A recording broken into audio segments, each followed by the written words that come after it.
Hello, my good people. Good morning, good afternoon, good evening. We have come with more news and updates.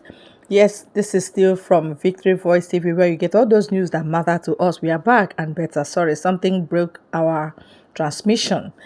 Okay, we just noticed suddenly that Abia State are now speaking from both sides of their mouth. Abaribe, for instance, he said Nnamdi Kanu is our son. He's fighting a just cause. Again, he said Simon Ekpa is a terrorist, terrorizing the people in the southeast. And this was what they were saying, that Nnamdi Kanu is terrorizing the people in the southeast. When Nnamdi Kanu was free in the UK, when he has not been kidnapped, everybody was calling him terrorist leader. That was why they said they proscribed IPOB. That means Nnamdi Kanu was a terrorist leader, according to them. But now that they have abducted him, they kidnapped him, is just like somebody you are stepping on. Like that person is on the floor and you lay your legs on that person. So now to them, they have calmed Nnamdi Kanu down. Now they are invariably calling Simon Ekpa terrorist so that his voice will go down, just like the voice of Nnamdi Kanu is no longer resonating from Radio Biafra, so they are no longer getting that bitter truth and bitter pills to swallow. Hey, but we are wiser. We know God will keep Simon Ekpa. He will not be kidnapped. Yes, because Musa is running helter-skelter on national television, suggesting to everyone in the government how they can go and kidnap or arrest Simon Ekpa. They call it arrest. But actually, what they did to Nnamdi Kanu was kidnap, not arrest. Please get it. Because there was no warrant, there was no legality of what they are doing. They just kidnapped him and kept him in DSS custody. That is the same route they want to go to get Simon Ekpa. But God will not allow that. Akana wigebi hanala. I tell you the truth. Okay? I want us to listen to our Prime Minister. I'll be right back. That they are in a country that have rule of law. And this is a man who is from Abia State, where Nnamdi Kanu come from. And he is standing there, supposedly representing Nnamdi Kanu, let us assume. And Nnamdi Kanu, many courts in Nigeria has freed him. And he is still being incarcerated today. This man stood at the National Assembly to say they are in a country that have rule of law. This is a man who also stood as a shorty in 2017 for Nnamdi Kanu. Do you know what have changed? What have changed was that nothing actually have changed. The shorty was for them to bring Nnamdi Kanu and eliminate him. Who is the main target is you and I, not Nnamdi Kanu. Nnamdi Kanu was standing on the way. Today, I am standing on the way for them not to eliminate you Biafrans and annihilate you. And this man is running mad. I want you to listen to the effort he has made against Biafra, against freedom, and everything failed. He has contacted the United Nations head in Nigeria, who is from Finland. He has contacted the embassy of Finland in Nigeria. He has done this, he has done that. All this thing he was doing is not for the interest of Biafra people. But who was he representing doing it? Shambolically, representing people from the southeast. And what this man don't know is that he no longer have the legitimacy to speak for the people from Abia State, where he come from. They have left him. He went further to say he don't know why people will accept the order that the Biafra government are giving from Finland. The same person is telling them that nobody accept that order. Yet he went further to say he doesn't know why people can obey such order. Because they know the order we are giving is targeted at delegitimizing them, making sure that every legitimacy that was given to them is taken away from them, and we have done it.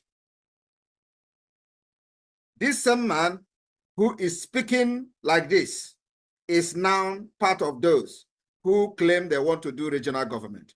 The same regional government is what? Targeted at what? You. It is all to delay this liberation of Biafra and eliminate you. Or they have no interest of Biafra people. We have proven that the loyalty of Biafra is to the Biafra government, not to them. So for the fact that there is a vote of no confidence, these are a bunch of idiots who has been parading themselves as representative in Abuja. They could not stop the sit at home that the Biafra people have taken up by themselves. They couldn't stop it. They have done everything to stop the sit at home. They could not stop Biafrans from sit at home. And they refused to understand that that alone is a vote of no confidence by the Biafra people to them. They continue to live in denial and lies that people are scared. People are scared, which means you are not able to protect the people you claim to be governing. So you have lost legitimacy. You can't protect them. You are no longer supposed to be speaking even in public because you can't protect these people and the Biafra government are protecting them. So you have lost every legitimacy to even negotiate and discuss anything regional government. Any negotiation that the Biafra Republic government in exile and entire Biafrans are not part of is dead on arrival. And what we are looking for is complete freedom of Biafra people. And I want you to know one thing. The time is over. Time has gone. When you will stay in Abuja and make decisions and impose it on the Biafra people, it's not going to work again. First, when you are talking about regional government, under what foundation? Under what foundation are you talking about regional government? Is it under what this region that I have created, a geopolitical zone, the region?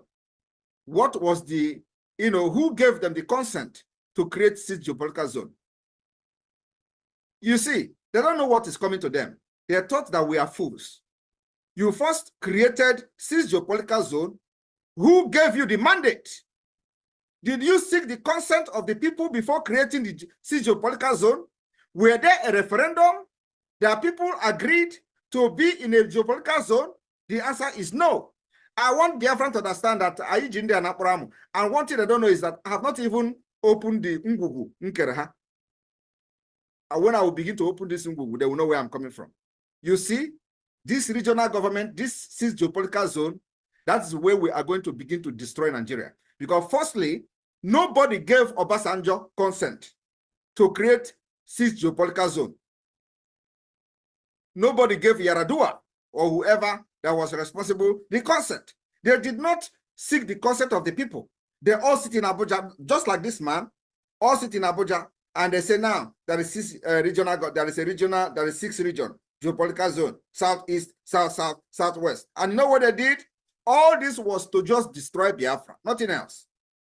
And their target was to divide Ndigbo, because they believe that the only Igbo people are very strongly supporting Biafra, which is a lie. We have been able to prove them wrong today. Today, in different parts of the riverine area, they are participating heavily in the self-referendum, Biafra self-referendum. We have defeated that particular divide and rule. So what do? They want to come again to build on a false foundation, telling you, okay, now we want to do regional government. Under what foundation do you want to do regional government? Is it the regional government under this geopolitical zone, or is it the regional government under something else? But what we are trying to tell you is that this is a total freedom for Biafra. And we are going back to the foundation, 1914.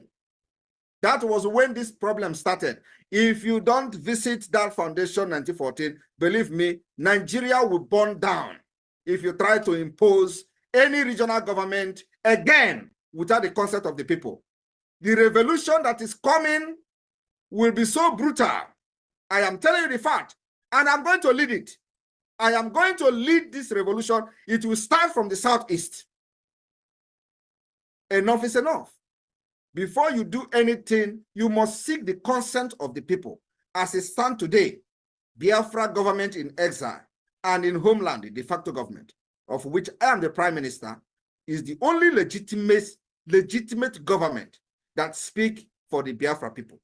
And without us, anything you do in the southeast will meet a brick wall. Without this government in exile, anything you do politically, politically, both in the south and the southeast, will meet a brick wall. And I'm telling you today that the brick wall is not ordinary brick wall. The brick wall will come with woto. So we will continue to tell them ahead of time, because there is no point wasting time, as delay is dangerous. The more you go ahead in building in this false foundation, the more you provoke people.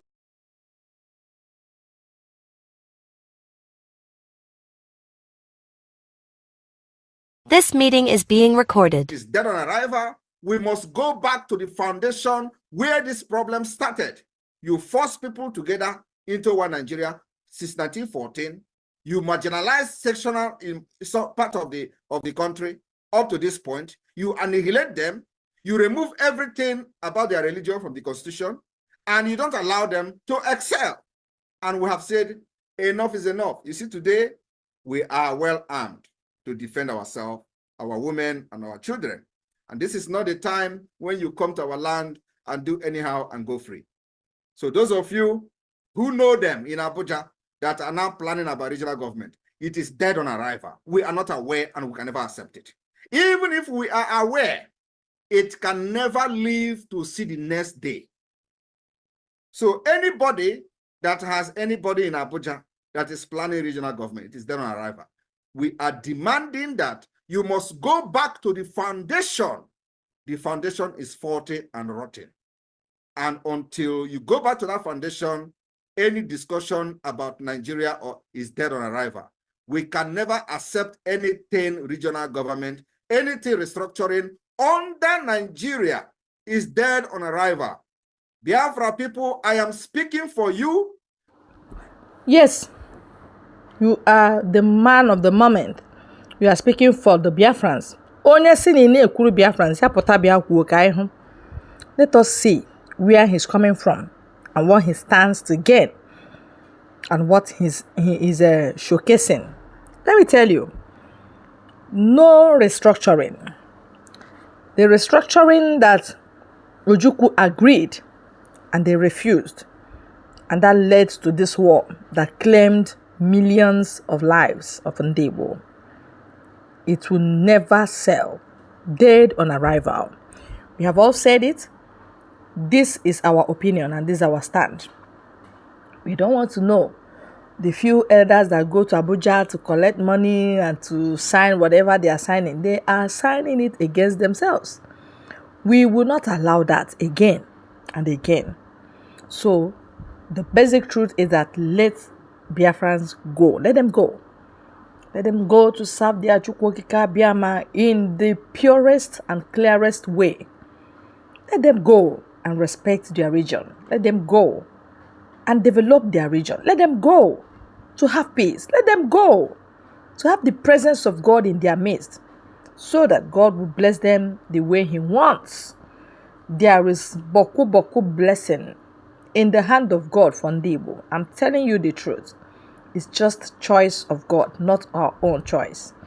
God has already chosen that for us, and that's it. Thank you very much for your time on this very channel. We urge you to please stay glued and help us to share. God bless you.